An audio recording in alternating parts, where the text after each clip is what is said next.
Viewer from Crow Wing County wants to talk about buffer strips, and this viewer notes that they've had some washout in that area. Buffer strips have been lost. But let's take that question more broadly and talk about what's going on with that topic in this legislative session. Representative Lesh? So Governor Dayton has been very clear about his desire for buffer strips to filter the runoff that goes into our local creeks and streams and watershed.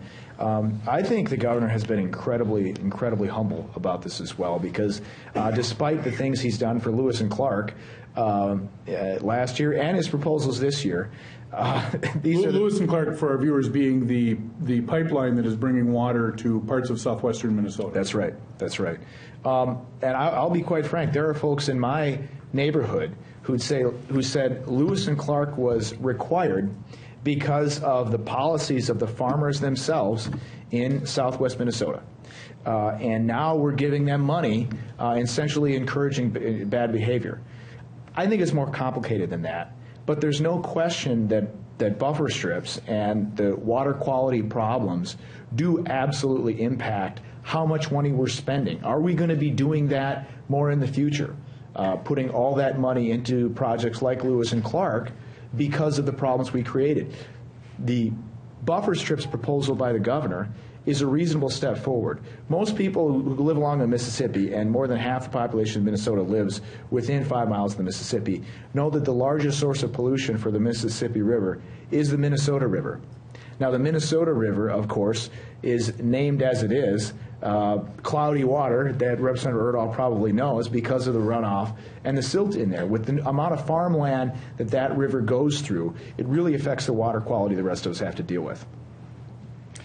Well, the governor's proposal is 50 feet on either side of a stream or 50 feet from a lake, and I think there has to be some flexibility. Current law is 16.5 feet, and frankly, I don't think it's being enforced adequately anyway. I think if we enforce the current law, it would make more sense. But in some areas, maybe 50 feet makes sense, but I think there has to be flexibility. And that is probably what is going to happen as we go through this process. Let's have flexibility. This is a taking of land from farmers.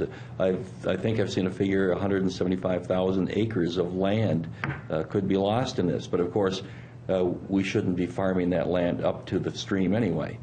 But I see a place for buffers, but I see a need for changes in the governor's plan and flexibility. What do we think is going to happen? Anybody have a prediction between now and the end of the legislative session in terms of what happens with the buffer strip question? I mean, obviously there are some divergent opinions on this issue. Any thoughts, Representative Lesh? If I had to guess, and being a inner city legislator, it's something that I haven't been apprised on as close as some of my rural friends like Representative Erdahl. However, I think it doesn't happen this year. I think the governor does his best to use his clout and got the conversation going, and I think something happens next year. That very well could be. The governor isn't going to get 50 feet this year, and that's my prediction.